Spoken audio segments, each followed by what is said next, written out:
back to the Roots Run Deep podcast. My name is Rafa. I'm also joined here by my lovely co-host. Hello, my name is Kiara. And today we have some great guests. We are going to be talking about reducing pollution and also just getting into great community work that is happening here in Richmond. Without further ado, the guests are from Rich City Rides. If you'd like to introduce yourself, name, pronouns, what do you do at Rich City Rides? So, hey, everybody. My name is Carlos Torres. I'm the outreach manager there. Been with the organization for about 5 months now. So I'm new, but happy to be here and excited to do all the fun work we have coming up. That's right. Hello. My name is Rico, Enrico Guerra.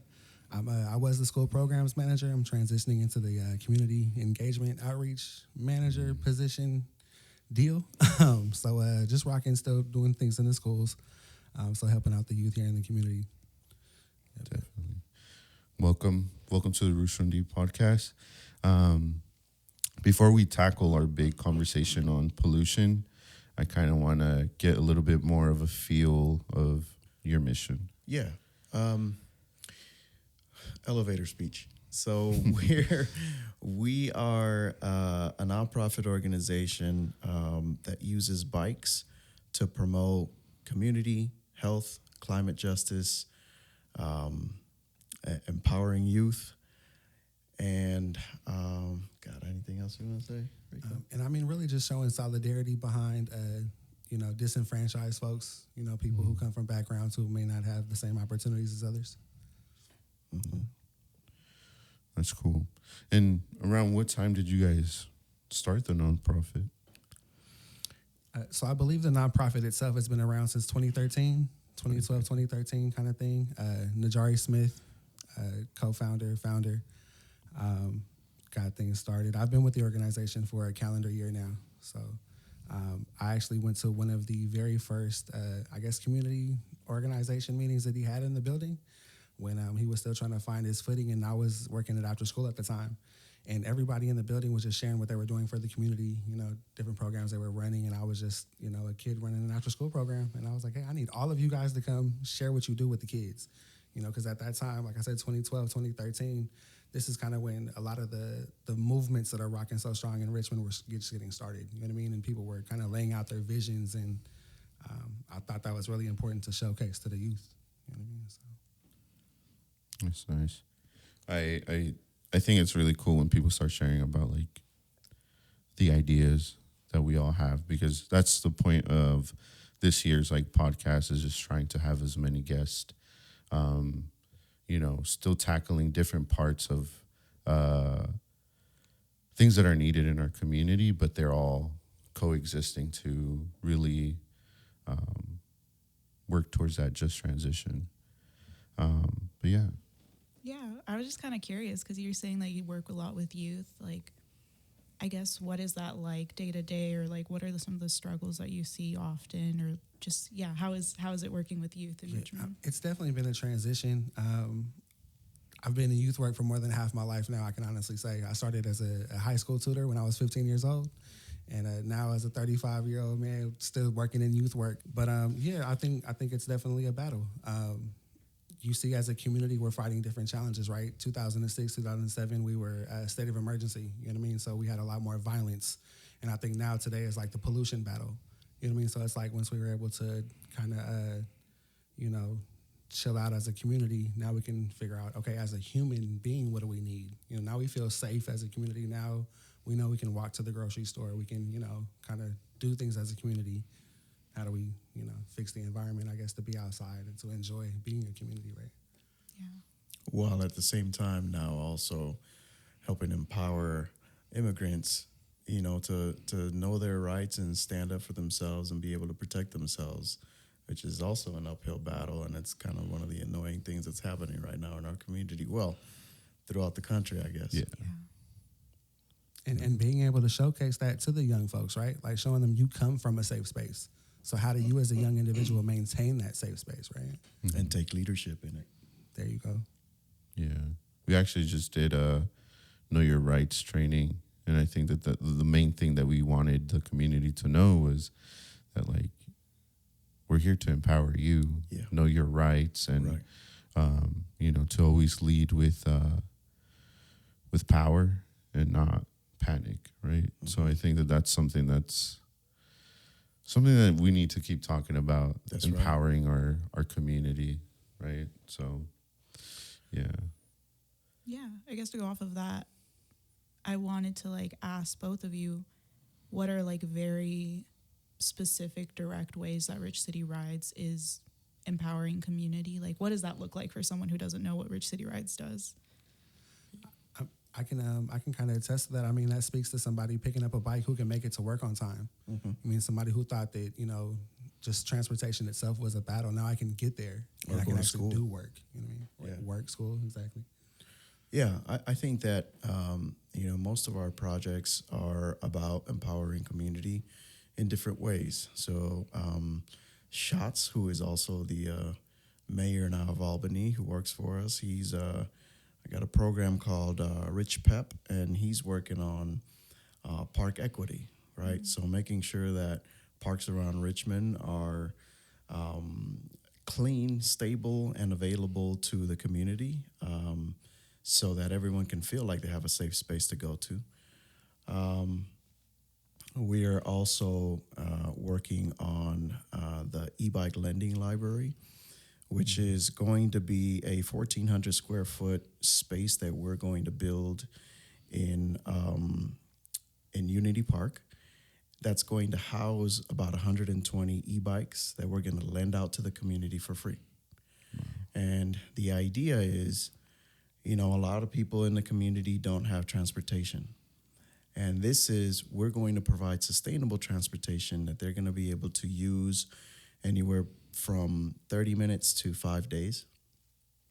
And if they need to keep this e-bike for future transportation, they can do a 5-hour safety course with us, and they get to keep the bike for free. Now, a lot of people who are homeless in the area don't have a place to keep it, right? So this is why they can just come check it out, bring it back whenever they are done with it, right? Or they can take it. If they have a place to keep it, they can take it. And we'll teach you how to take care of it. We'll teach you how to work it if you need to. And that's the goal, to empower people to feel like they can get around while at the same time fighting climate justice. That's awesome. Especially in this area. I know, we talk about transportation and disenfranchised folks. Usually transportation is like one of the biggest burdens to getting to places, to being able to do stuff. So it's really awesome to see, especially when you're talking about unhoused people or people who are on the streets. It's really great because oftentimes, people are like, why don't they just get a job, or, just really ignorant rhetoric. Exactly. But something like that makes it actually accessible for folks, because usually there's so many barriers to actually getting from, city to city. Yeah. When you talk to Najari about this stuff, it's like, he's just an inspirational guy, right? And so his vision for the city is vast. It's huge, right? Yeah. He's got so many things in his mind. He can come up with great ideas all the time. But in regards to the e-bike lending library, his idea and Mayeli's and my goal is to have an e-bike lending library in every neighborhood. Now, the one that we're working on right now, we're able to work on it in large part to a TCC grant. And because it's a grant and because we have to report, right, and we have to maintain some sort of boundaries, we are making this project available to 3 neighborhoods. So Santa Fe, Coronado, and Iron Triangle. But again, our goal is to go beyond that and have one of these in every neighborhood as possible. Yeah. When you're talking about how Najari has this really big vision for the city, it reminds me, and hopefully you guys could help me with the definition of what rich city means to you guys. I feel like it really is something that opened my eyes when I heard Najari talk about it at first. Yeah. You want to go first, Rico, or should I tackle? I mean, I would just feel like empowered. You know what I mean? But I think you can definitely speak more to that. I think the city of Richmond itself is really, really rich in history. From early migrations, from actually, let's go even further back, from the native tribes that used to lived here for thousands of years, right? Somewhere of like around like 5,000 years, they lived here happily, unbothered, right? Until, of course, settlers came in and colonized, right? There's that history. And then there's also wartime history, right? So with the shipyards and how many people migrated to Richmond from different parts of the world. So it wasn't just across the country, it was from different parts of the world. And then to the history of the Rosie the Riveters, right? All these women that got to work in, that were empowered to work in the shipyards, and also in a limited way, but still during those times it was difficult for women to work, right? And so the fact that they were able to do that, that was great. We also have a rich history of standing up for rights for people, right? I'm looking at this poster of Labor for Palestine right now in this office.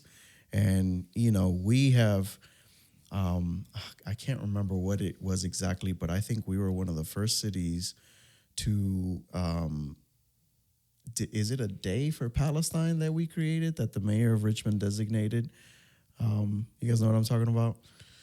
I believe so. It was like the acknowledgement of what's happening in Palestine. Yes. And then, to the history of like a large Black and brown community, right? We're so deep here. I've lived here for 25 years, and it's always been Black and brown, you know, and we are the community, right? And allow me to digress for a moment. Just I cried earlier this morning, and part of like my problem as a man is I'm super emotional. I'm super passionate about stuff. And I was thinking about your preface or your preparation to this podcast was, let's talk about the necessity or the importance of community. And I was thinking about 2 weeks ago, I saw this video of a woman being taken by ICE, and she was taken away, and she was taken into this place where there was a fence. I don't know where this happened. I'm sorry, I can't tell you exactly where. But her daughter was outside the fence, and she was yelling to her, and she was saying, be strong, Mom. Sé fuerte. I will fight for you.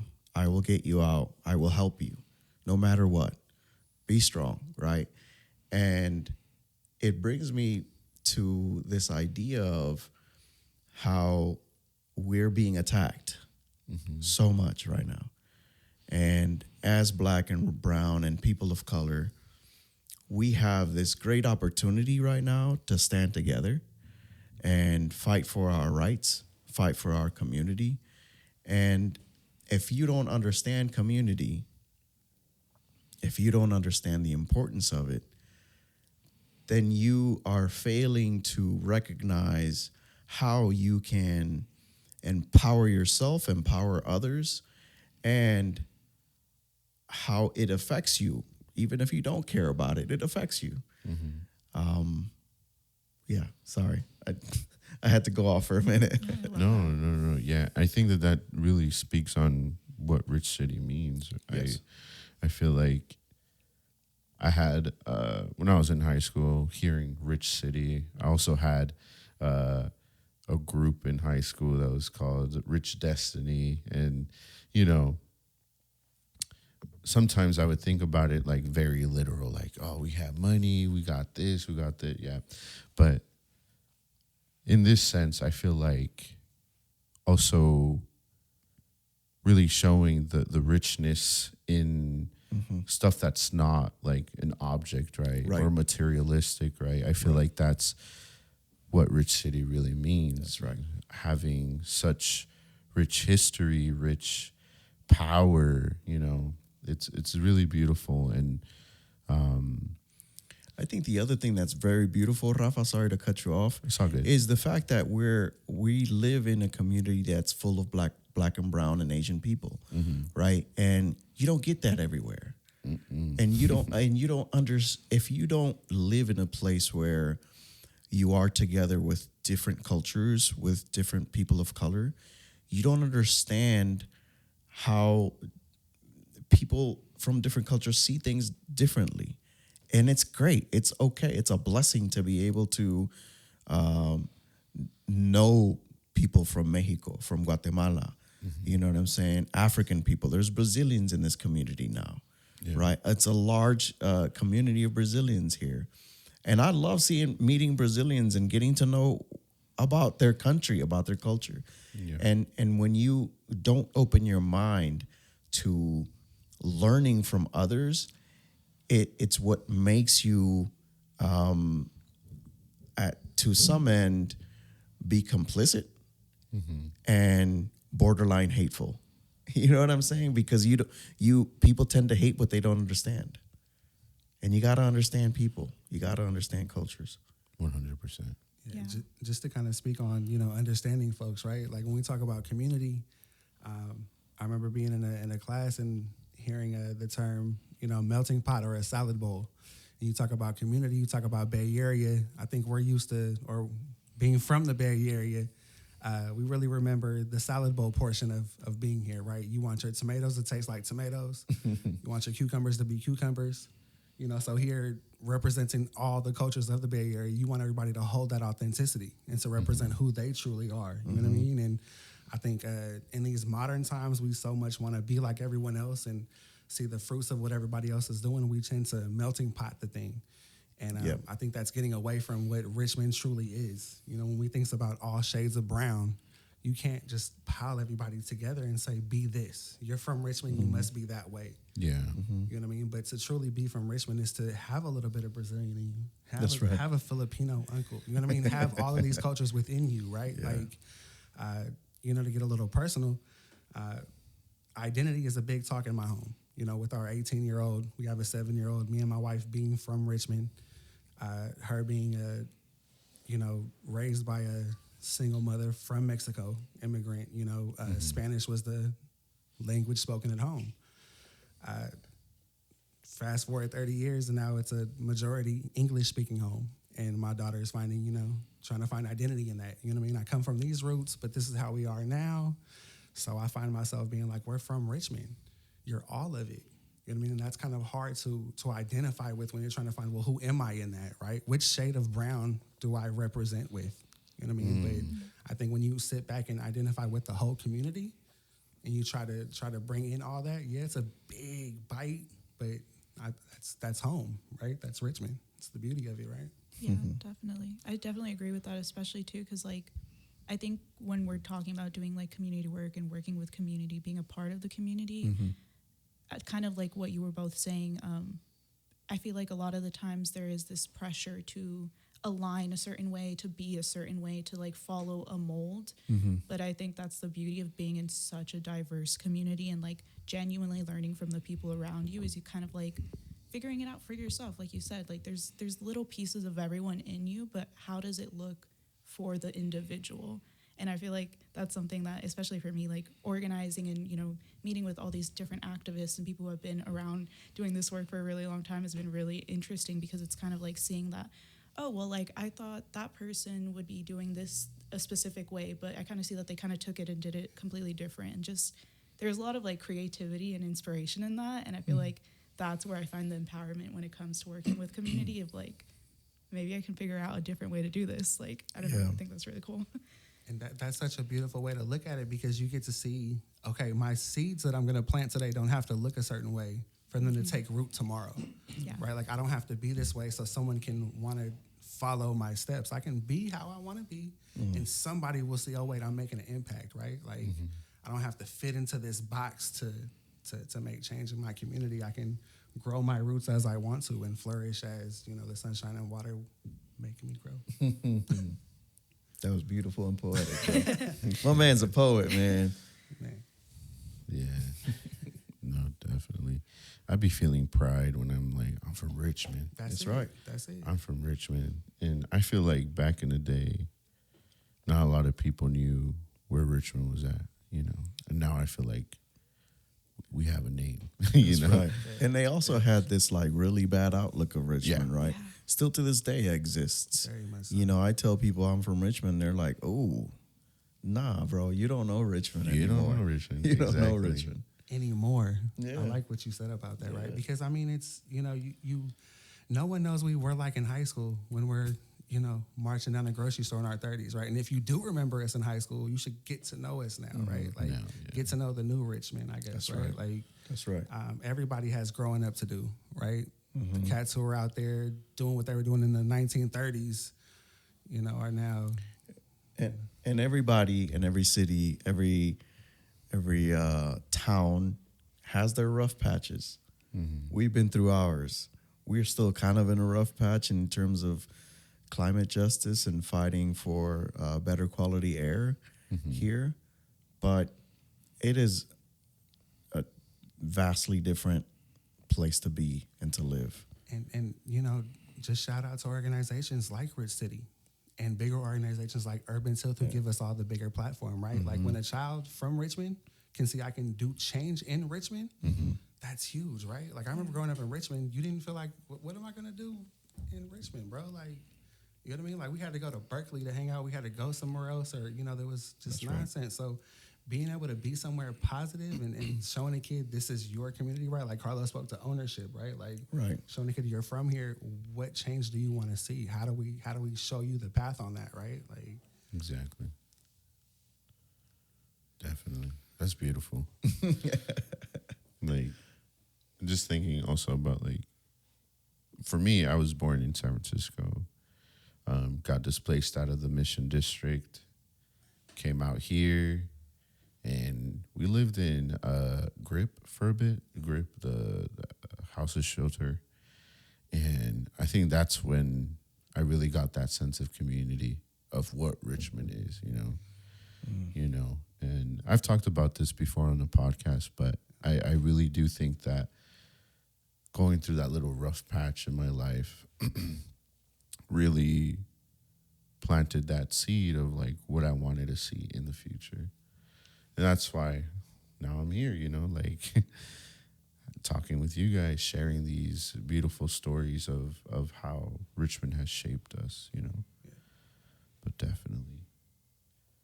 It's a beautiful thing to say, too, that Richmond has shaped us, right? Because, in one way or another, whether it's culturally, fashionably, you know what I mean? Whatever it is, Richmond influenced us and shaped us to be the people that we are today.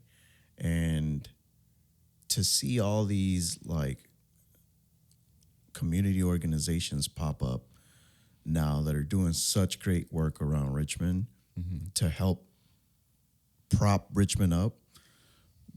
It's coming from people who, have been in Richmond for such a long time.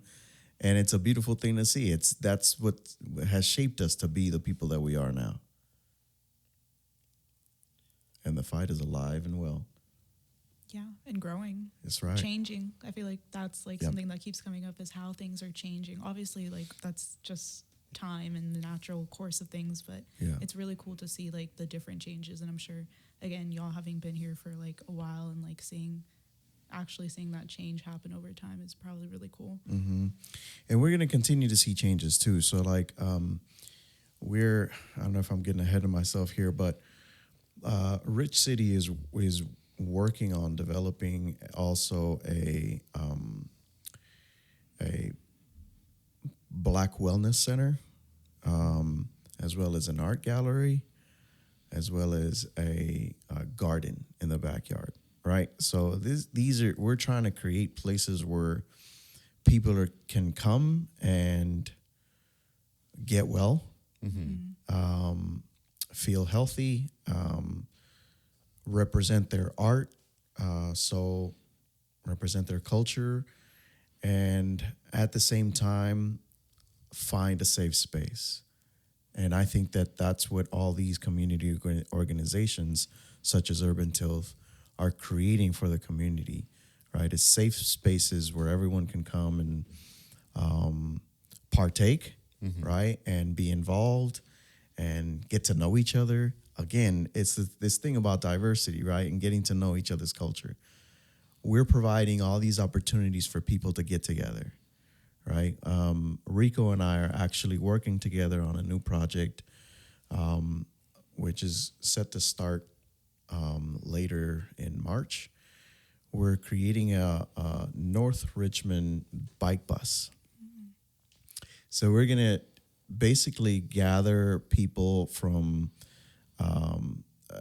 gather students from Verde Elementary, and we're going to show up and ride with them to school in the mornings. We're going to create a safe ride your bike to school day, basically, right? And what we want is to get as many parents involved as possible so that we can also help affect infrastructure for safer streets to ride on, and also affect health, children's health, right? They get to ride their their bike to school. That's a beautiful thing, you know what I mean? And at the same time, like, we have to make sure that they have a safe place to keep their bikes at, you know what I mean? Exactly. Yeah. Yeah. Sign me up, man. 'Cause I actually love riding bikes too, and right now my bike is not so good. The gear shifting is terrible, but Rafa, you came to the right people. We can help you with that. hey, no, yeah, definitely we could talk about that off. Yes, off the for podcast, sure. But it's all rusted now, so trying to get it going.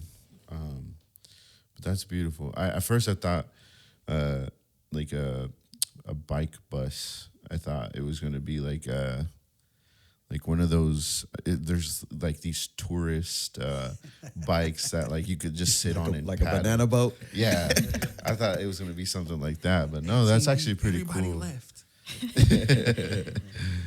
Yeah, Yeah, I see where your vision went, but yeah, now we want kids to ride their bike. You know what I mean? We want the community to ride with the kids too. You know, and I don't know. I think we're doing good work. I mean, and it's again to empower them, right? To feel like you have a mode of transportation that's all your own, right? Like, I think when a kid can feel themselves, you know, going from the street onto the sidewalk and bouncing off, you feel a little different. You know, you can navigate. You know what I mean, and get through life's challenges a little bit better, right? That's right. sense of agency. There you go. Yeah.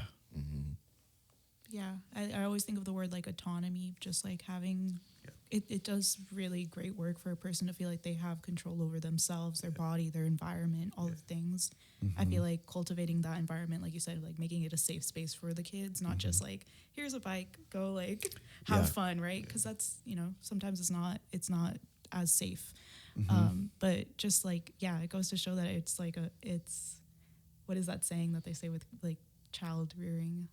It takes a village. It actually does. It and really does. But it's like such a beautiful thing too, because it's like all, like you said, sowing the seeds, right? All those kids who are like, you know, feeling empowered to get on their bikes and go to school, like that changes the way that they view things a lot. I think even just like talking about like the pollution and the, you know, the health consequences to it, right? Like they may not think of it now because they're kids, but as you get older, you start thinking, whoa, like that's a really cool thing that I'm like so into riding my bike and I don't have to rely on a car or, I don't know, taking the bus or an Uber or something. Like it's that sense of self-reliance that I think is really important for people to like learn for themselves. Yeah.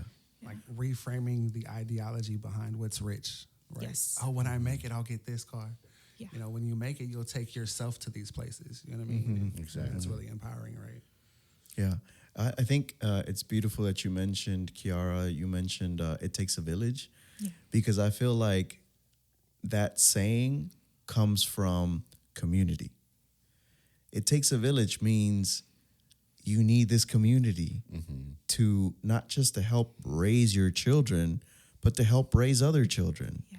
right? And ultimately, our children are our future, are the future of the planet, of the community. And you want to empower your children to be friends with others in the community, to be safe in your community. And you can't do that if you don't gather with your community and get to know each other. Well said. Well said. You know, one more thing. I'm sorry, I talk a lot. I'm sorry. No, it's good. fine. Honestly, That's why we here. Yeah. we're here for it. You know, one more thing. When I first got married a long time ago, we bought a house in Richmond, in the Richmond Annex area. And this was our first house. This was my first house that I had ever bought.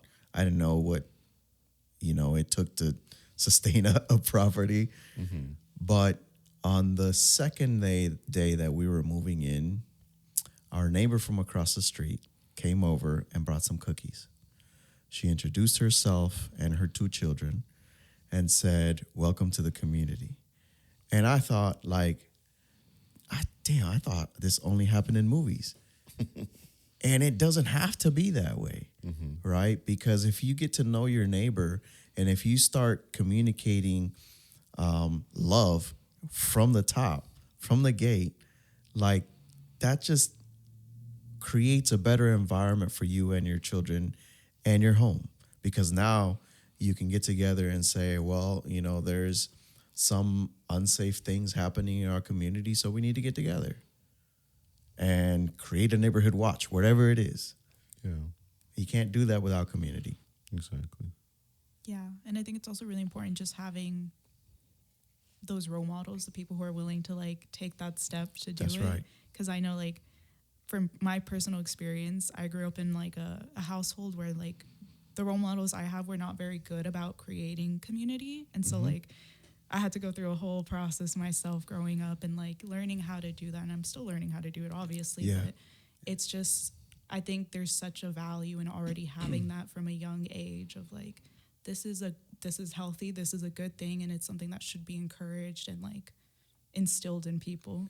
And especially I always go on rants about technology because I know we're all struggling with technology use. But just as the world gets more, techie and digital, it's always good to go back to the roots of nature and the real world, I guess. I don't want to sound so harsh, but yeah, just engaging with other people individually in person is such a experience. And I think That's right. I think we're kind of losing it a little bit as Yeah. society.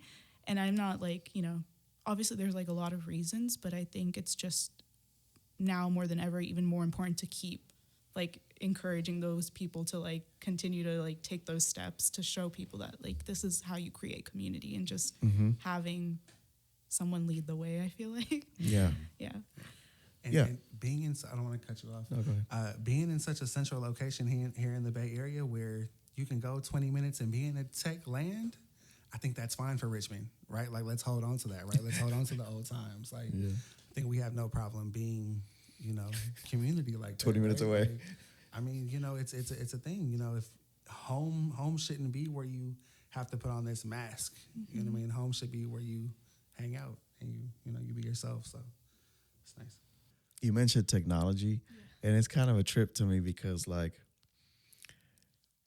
not to get political, but I've been arguing with people online for the past year and a half. I feel just because,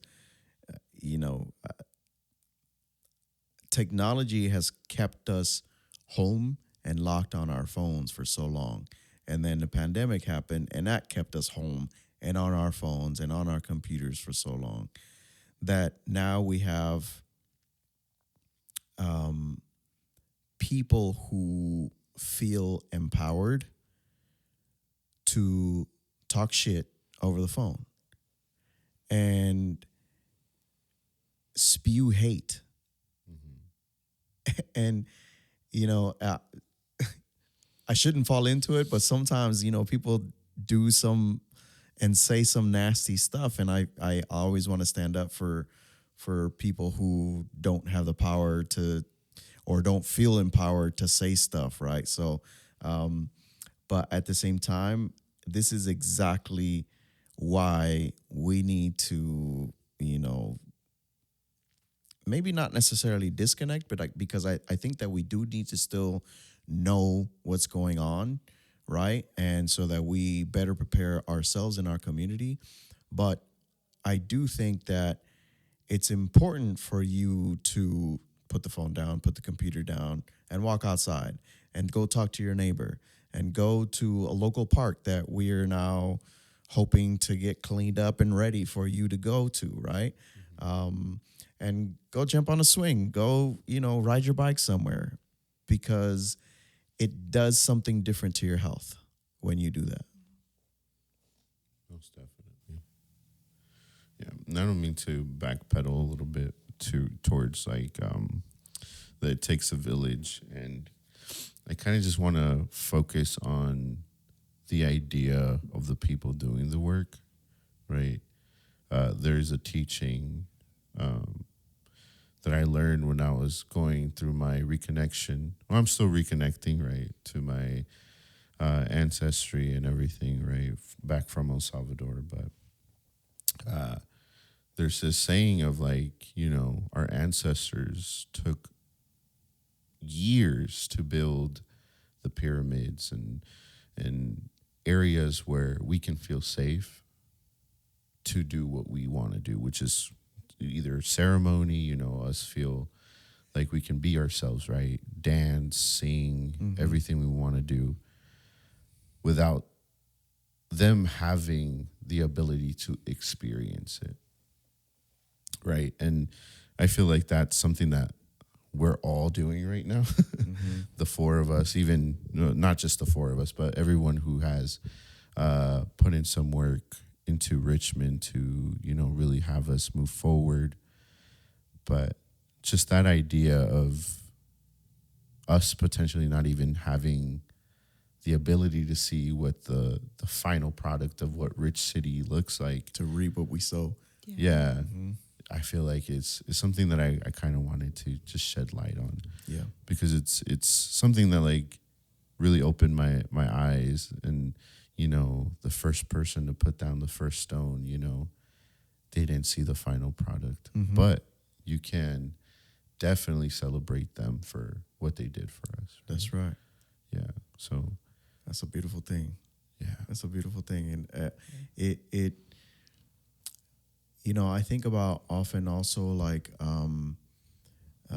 being the first person, not necessarily in terms of like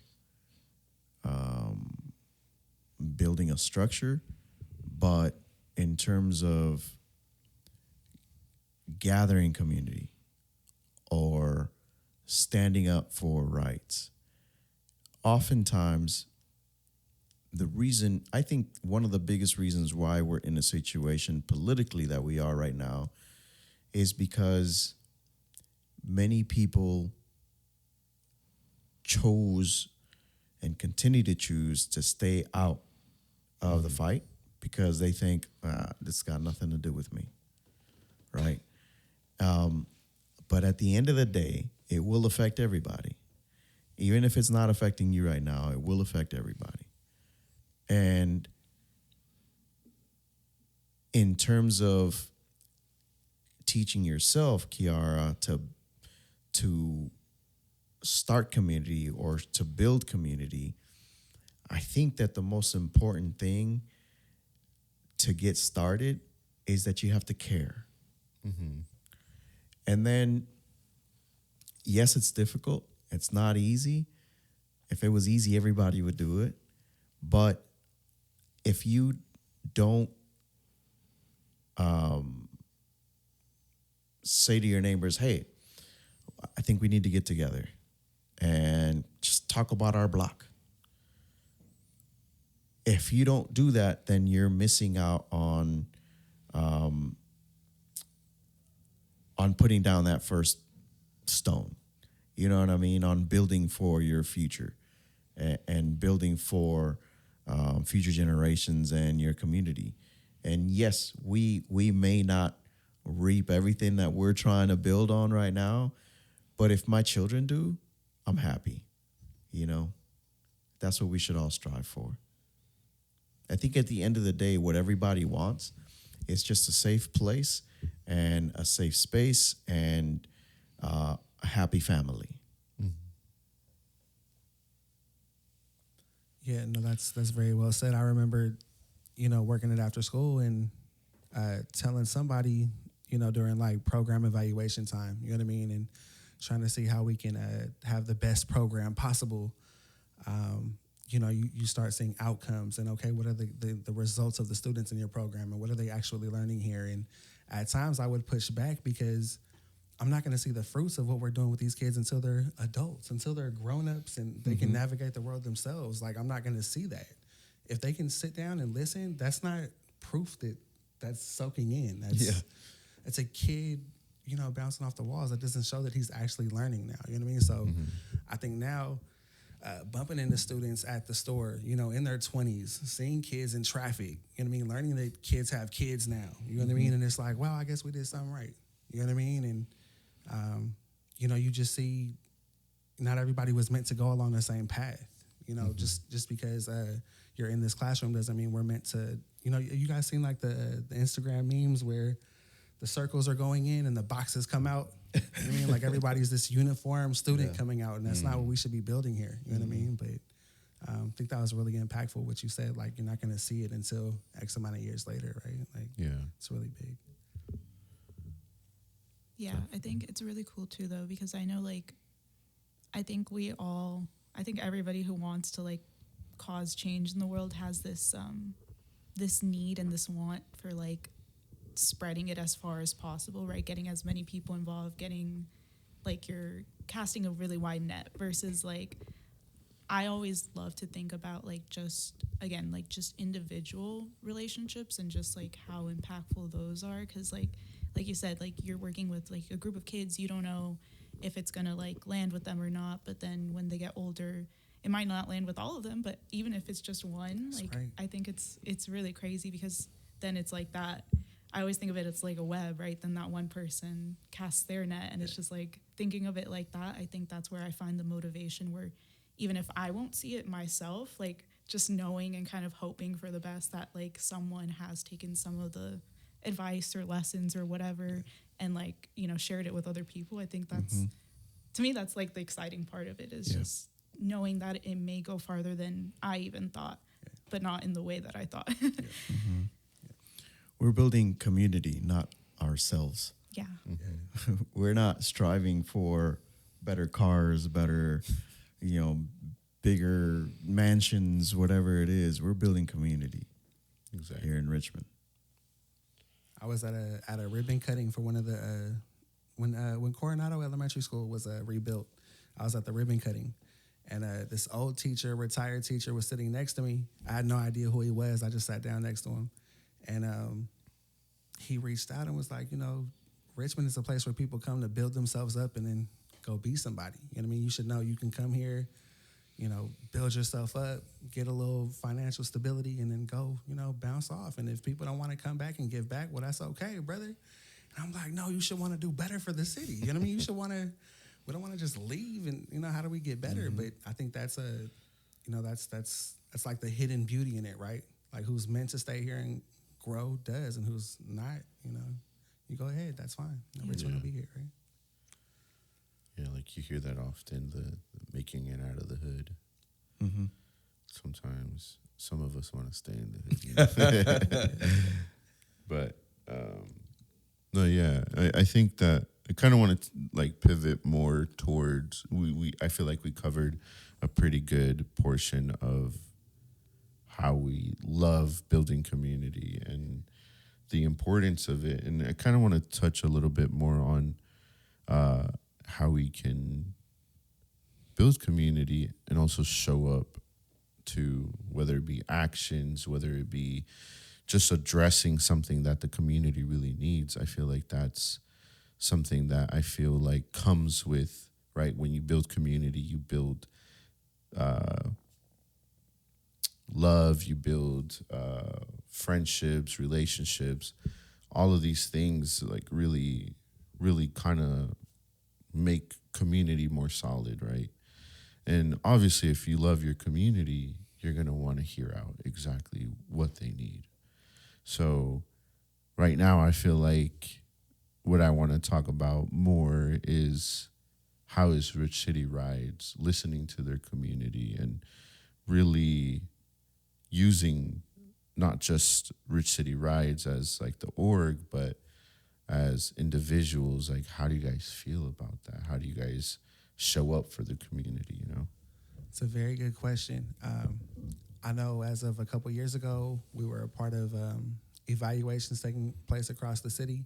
And based off those evaluations, we're going to open up some activations at Lucas Park this spring. So we're going to be a part of the Lucas Park activation series. We're going to be providing bike repair clinics as well as community rides every month. So every month we'll be doing bike repair clinics so folks can come out, get flat tires fixed, all that kind of stuff. You can get your gears checked out and kind of steer you in the right direction, that kind of thing. And then following weeks, we'll take rides. So that way you'll get your bike worked on, and then you can head out on an enjoyable ride. So one way we're seeing where the need is, where the want is, and then trying to fill in those gaps. In terms of the bike bus, one of our main goals is to help improve infrastructure for kids to ride their bikes. So what we want there is I'm working on a flyer right now. It's gonna have a QR code for sign-up sheet for people who want to participate and want their kids to participate. And then what we want is for parents to help us figure out the safest route for their children. We want them to be a part of our testing. So we're going to do like 2 or 3 test rides so that they can ride with us. And together we can figure out what is the safest route for the children. In terms of the e-bike lending library, I've been working on branding for it, right? And I designed 24 different logos for the e-bike lending library. Wow. And part of our project is to get the community involved in choosing the brand. So with Mayeli and Najari, and the crew, the rest of Rich City, we've narrowed those 24 options down to 3. Wow. And what we want is, yes, that was a tough, man, I tell you, that was rough, man. Yeah. It was some hard days.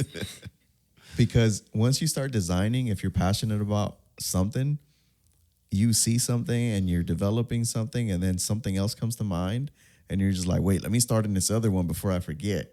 So you start different designs, and then you see something that you don't like, so you want to change it. You get really passionate about it. You can work for hours. So we've narrowed down to 3, and Mayeli and I are going to go out into the community with these 3 printouts, and we're going to ask people to vote on their favorite.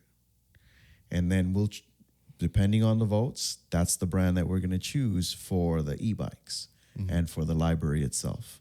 And this design is going to go on the side of the building. It's going to go on the bikes. So we want very much for the community to be a part of it in as little as way as, casting your vote. But this is, a project that we're working on for the community. So we want people to start getting engaged with it now, so that when we open, hopefully in 2026, people know about it, they're excited about it, and they start using it. Because the more they use it, the more we'll be able to say, to potential donors, hey, look, this is what we've built. We want to make more. Yeah. Please help us. You know what I mean? I had mentioned this to Rico earlier, before the podcast even started. I know that since I wanted to focus a little bit about on pollution, I remember vividly someone mentioning about an ad on a campaign to shut down the bike lanes on the San Rafael or Richmond Bridge. Yes. And I was wondering if you had any knowledge on that right now. Yeah. Yeah. So there is a vote happening. I believe the date is March 26th. And so what you're talking about is I planned the anniversary ride. So it was the 5th anniversary of what's it called again? The Richmond San Rafael Bridge Trail. That's what it's called. It was originally supposed to be a 4-year pilot program. They let it run for an extra year.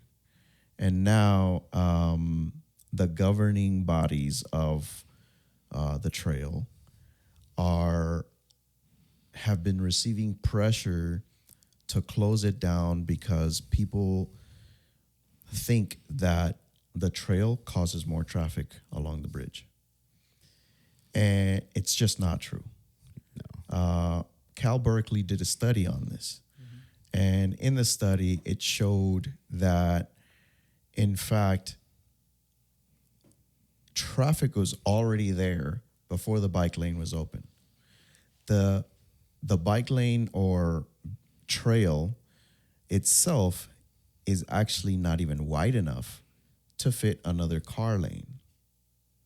So it was usually from before, if people that have lived here from before remember this, it was always closed. It was just a shoulder for emergencies.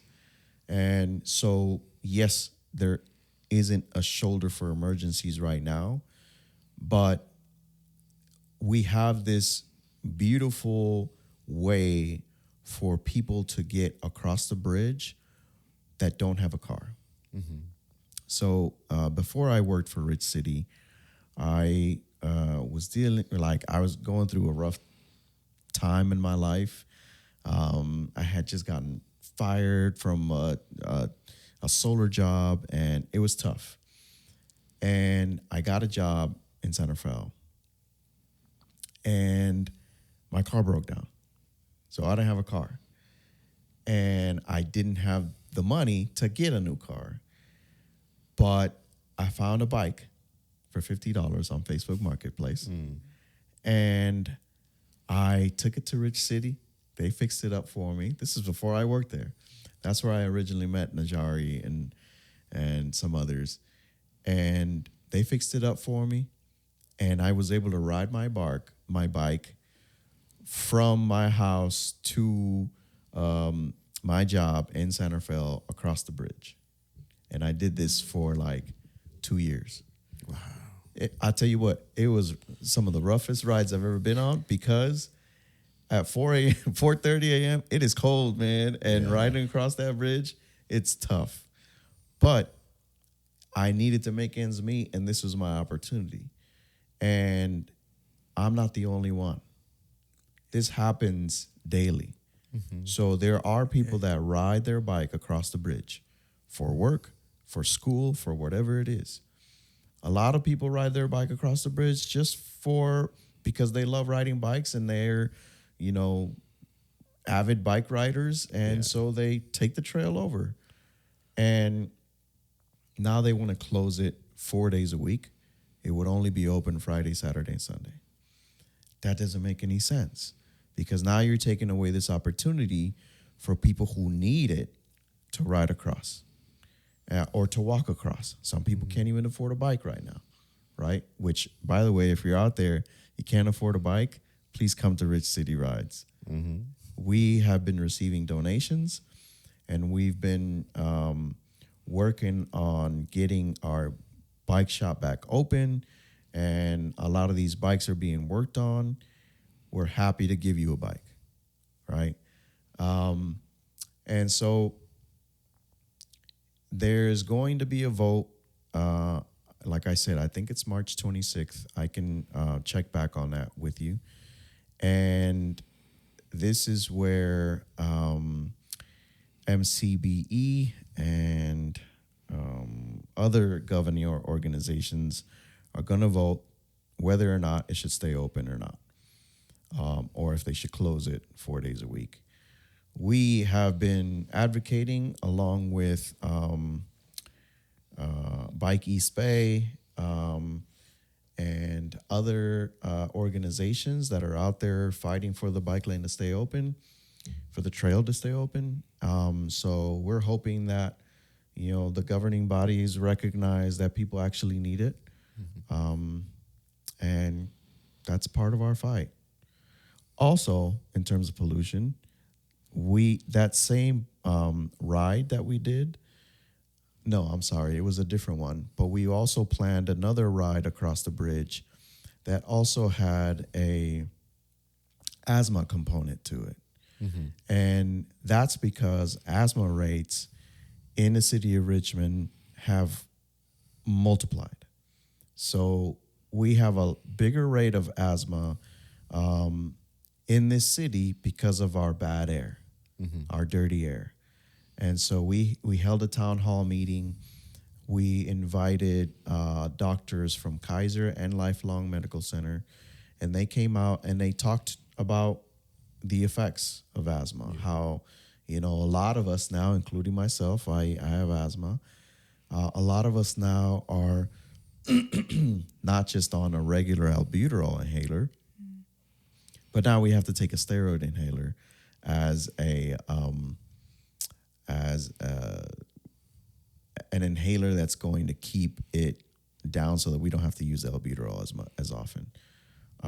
So yes, our dirty air affects our community in a big way, and riding bikes is a good way to get healthy again.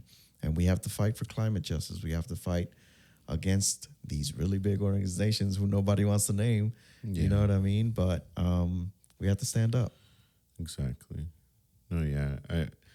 At that town hall, I believe we were part of that town hall. We were speaking on there, and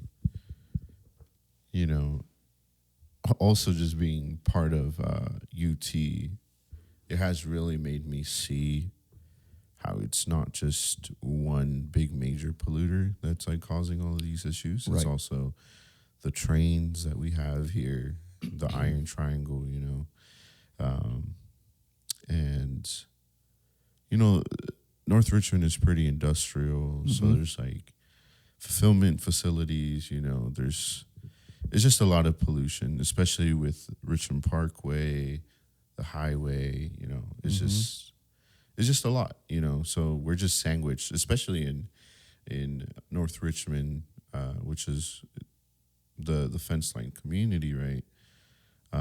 In North Richmond, like the asthma rates are 2 times higher, and it really opened my eyes while we were at the town hall. There's a lot of information that we don't know about that's like medical, but we do know what's causing harm to us. There's a lot of information out there about the PM 2.5, right? Which is pollution that's finer than a hair follicle. So it really gets into our lungs really bad. So we know what's wrong, but we don't know how to save ourselves sometimes. And, also just having Rich City rides and working out our lungs, making sure that we're, staying fit is another way of doing that. So I think that that's beautiful. But yeah, that town hall opened my eyes. Yeah, even just like talking about like how health, it's such a when I think of health, I very much always try to remind myself that it's all interconnected. I think a lot of people, when they talk about specific things like asthma or just different illnesses or issues that people might have with their health, I think it's seen as an isolated thing versus there's so many factors that play into why someone can develop asthma, is born with asthma. So like even folks I know, like, you know, say someone who is pregnant lives in Richmond while they're pregnant, the duration of their pregnancy, they may leave at some point, and you know the kid itself might not be growing up here in Richmond, but that doesn't, who's to say that the air that the pregnant person inhaled wasn't somehow getting to the baby, right? Like it's such a like long process, and I think it's really interesting because it's like I think there's such a focus on like, especially in communities that do struggle a lot with like, you know, access to healthy food and like being able to have the time to be able to work out.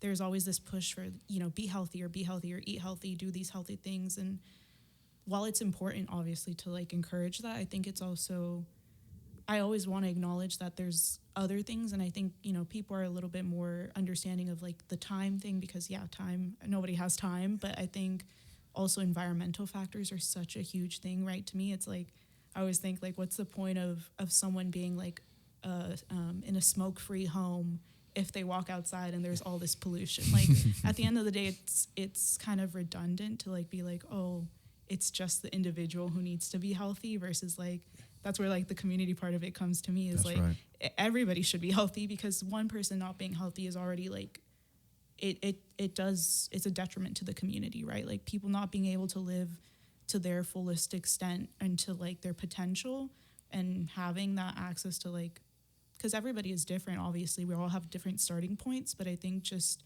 encouraging that everybody should be able to have at least the option to live a healthy life, I think is super important. And pollution, I think, is like really big when it comes to that, because again, it's not something that we can just like turn on or off. We deal with it despite all the other issues we may have. It should honestly be like a unifying subject, right? Like everybody Yeah. breathes the same air. We all drive past the same trash on the floor. Yep. It's not a color thing. It's not a you live on that side thing. Everybody is affected by this pollution. Everybody is affected by environment. You know what I mean? I think something that's even really eye-opening is our cleaning products and how everyday items, you know, tear up our insides. You know what I mean? I did some time over at Lifelong Medical, and I sat through a conference where someone from the county came in, you know, did a talk on environmental friendliness and things like that. And she was cleaning out her, you know, every member of her family's, you know, kitchen cupboard and saying, this isn't good. And I think it's a beautiful thing as we get back to nature, learning how to clean with natural products, right? Like not just running to the grocery store and getting whatever's on that cabinet. We can't fill our stomachs with whatever's on those shelves. We can't clean with whatever's on those shelves. Like getting back to those corporate powers that we don't want to speak about. Like they're in every sector of life, right? So when we get back to, like you said, it's not just this portion of my body that needs help. It's an overall human being thing, right? I guess this is a perfect time to open that up right now. Just if Rich City Rides has any upcoming events that like on March, you know, you guys could shout that out, or even just people out in the community. Shout out to Najari, you know, you guys could do that right now if you guys would like. Yeah, no, definitely. Shouts out to Mr. Smith, working this master plan out, getting us on out here. That's right. Moving into the later portion of March, we are going to open up our first test ride for that North Richmond bike bus that Carlos was speaking about. So any parents, any volunteers who want to just come out and, you know, help us with that test ride, kind of get feedback on the routes, any ideas, any feedback, we would love that. We'll be passing out flyers soon, especially at Verde. So if you want to be a part of that, look out for the flyer. For sure. And then as we open up that Lucas Park activation, you'll see a ton of organizations out there pretty much on the weekends, but it'll be all throughout the week. That'll be during the months of April and November. So you'll have the Rich City Rollers out there doing open skate. We also have a couple soccer programs that'll be out there doing like open play days with people. So it's really about getting all members of the community out there. Anybody knows Lucas Park, it's kind of a very central spot, but kind of I would say underutilized. You know what I mean? So really trying to get in there with some constructive things that folks can do. Like I said, bike repairs. We're also going to be doing bike rides. So definitely tap in. Social media, all those kind of things. Word. In terms of the e-bike lending library, like I said, Mayeli and I will be getting out into the community. We'll be at the BART station next week. We're also going to be attending other events that Urban Tilth is planning and that others are planning. And we'll have our branding displayed for people to vote on. So we'll get your input there soon. At the end of the day, also, you can always go to our website, richcityrides.org, and keep in touch with us there. We'll be posting. You can sign up for our newsletter through the website. We'll be sending out newsletters soon and more often, hopefully. And you can also be a part of this change by helping support our cause. You can donate right off the website. And help us keep these projects going. Yeah, we'll make sure to include any like social media handles, websites, things like that, Dope. so folks can get to it a little easier. Thank you. Yeah, definitely. And I also want to take this time to also just open it up to the listeners. If you are on YouTube, please leave a comment down below. If you made it this far, you could leave down a little bike emoji. Yeah. And yeah, we'll shout you out on the next episode. But yeah, talk about what you loved hearing in this podcast, this episode with Rico and Carlos from Rich City Rides. It lets us know that you guys are out there listening. So yeah. I've listened to your podcast before too, by the way. Yeah. I love what you guys are doing, man. This is Thank fun. you. Appreciate it. I appreciate it, yeah. But without further ado, this is a episode. We're wrapping up. Thank you for listening, and we're out. Thank you. Thank you for Thank you, being thank here you. with us. Thank you for having Thanks us. for the space. Thank you. Peace. Peace.